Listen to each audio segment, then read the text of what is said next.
Der var engang en lille prins ved navn Søren. Søren boede i det store kongerige Mor. Den lille prins vidste ingenting om afsætning og drog derfor til HHX for at lære om den verdenskendte porteføljeanalyse, så han kunne finde ud af, hvilken prinsesse han skulle investere mest tid og penge i.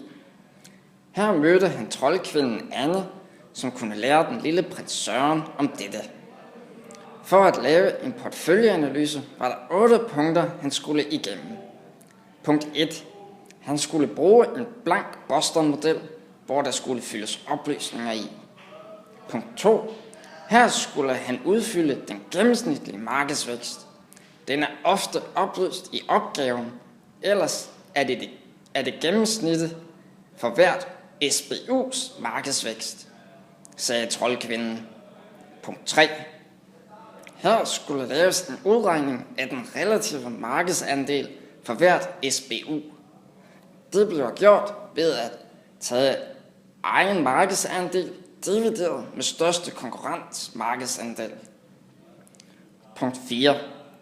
SBU'erne placeres i modellen. Punkt 5. SBU'erne skal nu indtegnes som cirkler. Cirklernes størrelse signalerer SBU's omsætning sat i forhold til hele virksomhedens omsætning. Dette betyder, at jo større cirkel, jo større omsætning, og jo større afhængighed til SBU'en. Punkt 6. Hver SBU skal nu udstyres med en pil, sagde troldkvinden. Pilen viser ledelsens forventning til SBU'ens fremtidige udvikling de kommende 3 år.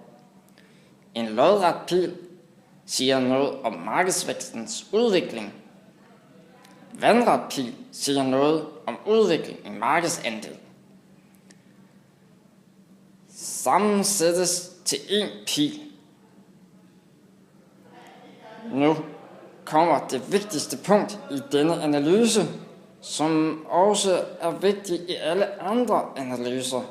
Hvad er dette? Spurgte troldkvinden. Damer! Skreg den lille prins Søren med hænderne over hovedet. Nej, råbte troldkvinden, og skulle lige til at trylle ham om til en frø, men fik medlidenhed med den lille prins, for han vidste jo ikke bedre. Det er konklusionen, der er punkt 7. Her skal du kigge på, om der er en god balance i porteføljen, om den er investeringstung eller investeringslet. Er porteføljen fremtidssikret? Er der SBU'er på vej? Så kommer det sidste punkt, som er 8, og det er strategier for SBU'erne. Og her er der 4 typer af strategier.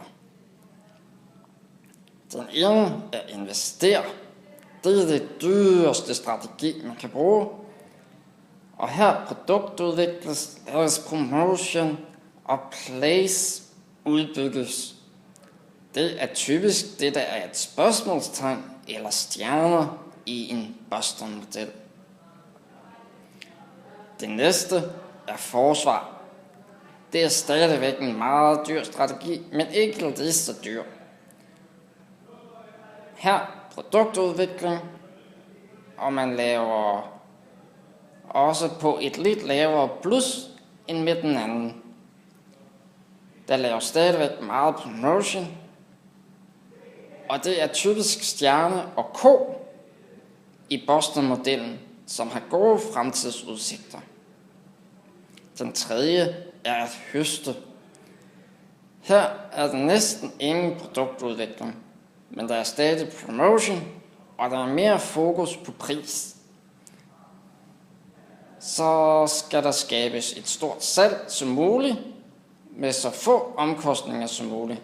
Og det er typisk ko med dårligere fremtidsudsigter, men det kan også være den lumske hund. Den sidste er udfase. Efter en vurdering i hvert tilfælde, typisk hund, men husk, hunde er lumske, udfases, når der giver underskud, Nu vidste den lille prins alt om porteføljeanalyse. Og nu ville den lille prins være klar til at kunne finde ud af, hvilke piger han skulle leve lykkeligt til hans dages ende med.